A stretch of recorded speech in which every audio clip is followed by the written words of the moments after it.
ভাই ওই টিস্যুটা আমার দিকেই মারছে, এবং আমার মাথার উপরে এই টুপির সঙ্গে লেগে আমার পিছনে আরেকজন বিএনপি নেতা, উনি সামন্তশাহ ইউনিয়নের মাওলানা কবির, ঠিক আছে, ওনার গায়েও গিয়ে পড়ছে। সে আমাকে ভাই মনে করে আমার দিকে এই টিস্যুটা ছুঁড়ে মারছিল।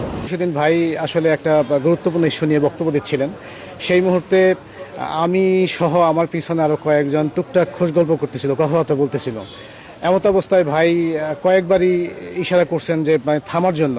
সেখানে আমাদের রাজনৈতিক নেতাকর্মী বাদেও সরকারি বিভিন্ন অফিসার ছিলেন, ডিসি সাহেব ছিলেন, টিউনো সাহেব ছিলেন।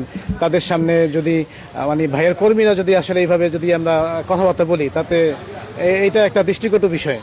সেই ক্ষেত্রে ভাই যেহেতু আমাকে ভীষণ ভালোবাসে, আমাকে যেহেতু তার নিজের ভাই মতো মনে করে, সেই ক্ষেত্রে সবাইকে তো সে কিছু বলতে পারে না। সে আমাকে ভাই মনে করে আমার দিকে এই টিস্যুটা ছুঁড়ে মারছিল, যে সাবধান হওয়ার জন্য, যে আমরা যেন থেমে যাই, এবং সেই যে ওখানকার যে কালচার, ওখানকার যে পরিবেশ, সেই পরিবেশটাকে যেন আমরা ঠিকঠাক মতো মেনটেন করি।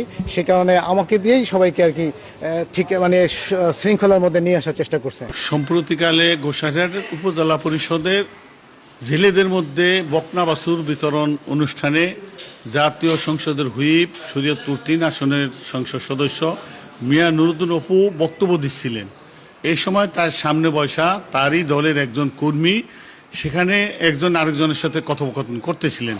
সে বারবার বক্তব্য দেওয়াকালে ইঙ্গিত দিয়ে তাকে বারণ করেছেন। তারপরও তারা না থামার কারণে সে তার সামনে থাকা তার টিস্যু বক্স ওই কর্মীকে লক্ষ্য করে নিক্ষেপ করছে, যাতে তারা কথাবার্তা থেকে বিরত থাকে। এই কারণে সেখানে কোনো সাংবাদিক কাছাকাছি ছিলও না।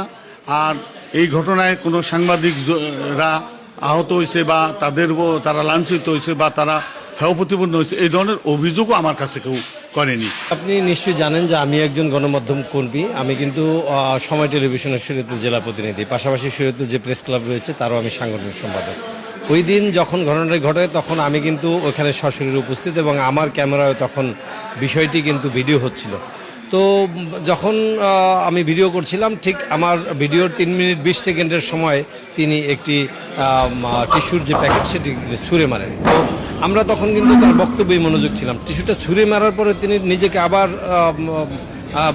নিজেকে তৈরি করে তিনি কিন্তু আবারও তার বক্তব্য শুরু করেছেন। তো যখন আমি আমার এই নিউজটি আমি যখন পাঠিয়ে দিলাম, ঠিক তখন আমার ওই ভিডিওটা সহ যখন অফিসে চলে যায়, তখন অফিস থেকে কিন্তু একটা প্রশ্ন থেকেই যায় যে আসলে টিস্যু মারার একটি ঘটনা আছে, সেটা আসলে কি ঘটেছিল।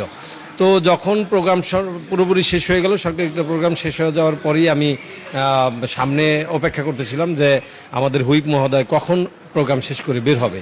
তো বের হওয়ার পরে তিনি যখন গাড়িতে যাচ্ছিলেন, তখন আমি তার গাড়িটা দাঁড় করাই এবং তাকে আমি গ্লাস নামিয়ে তার গাড়ির ভিতরে আমি তাকে প্রশ্ন করি যে ভাইয়া, একটা বিষয় ছিল যে আপনি বক্তব্যের মাঝখানে টিস্যু ছুঁড়ে মেরেছিলেন, আসলে টিস্যুটা কেন ছুঁড়ে মারা হয়েছিল, সেটা কি কেউ ঘুমাচ্ছিল বা কেউ কথা বলছিল কিনা, এরকম কোনো বিষয় কিনা। সে স্পষ্ট করে আমাকে জানিয়েছেন যে ওখানে আমাদের 2জন বিএনপির কর্মী বা নেতা, তারা ওই 2জনের সাথে কথোপকথন করছিল। আমি মনোযোগ দৃষ্টি আকর্ষণ করার জন্য, আমার পরিবেশটা ঠিক রাখার জন্য, তখন আমি যাতে সবাই মনোযোগ দিয়ে শুনছে, যাতে তারাও মনোযোগী হয়, সেই চিন্তা করি কিন্তু আমি তখন ওদের উপরে আমি টিস্যু ছুঁড়ে মেরেছি।